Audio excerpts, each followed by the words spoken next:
যখন টান দেবো তখন স্কেল না ধরে রাখবা, ওই সাইডে দিলে তো এটা আনস্কেল হয়ে যায়। ওরা শুধু জানে তার মতো সে হইয়া যায়,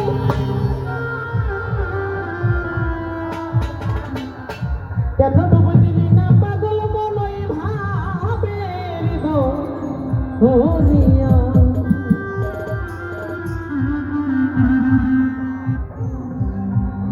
আসলে যে যাহারে ভালোবাসে তার মতো সে হয়ে যায়, কেন ডুব দিলি না পাগল মনই ভাবের দরিয়ায়। যদি একজন আরেকজনকে ভালোবাসে তার রঙে রঙ্গিত হওয়া যায় তাহলে ভালোবাসার ফল আছে। আর যদি ভালোবাসার মধ্যে স্বার্থ খোঁজা যায় তাহলে ভালোবাসার কোনো মূল্য হয় না। তাই বাউল সম্রাট রচিত সরকার এই গানের মধ্যে বলছে যে যাহারে ভালোবাসে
মানে যদিও বয়স হয় 80, এখন তো অনেক মনে করে ওনার বয়স 12 বছর। আমার মন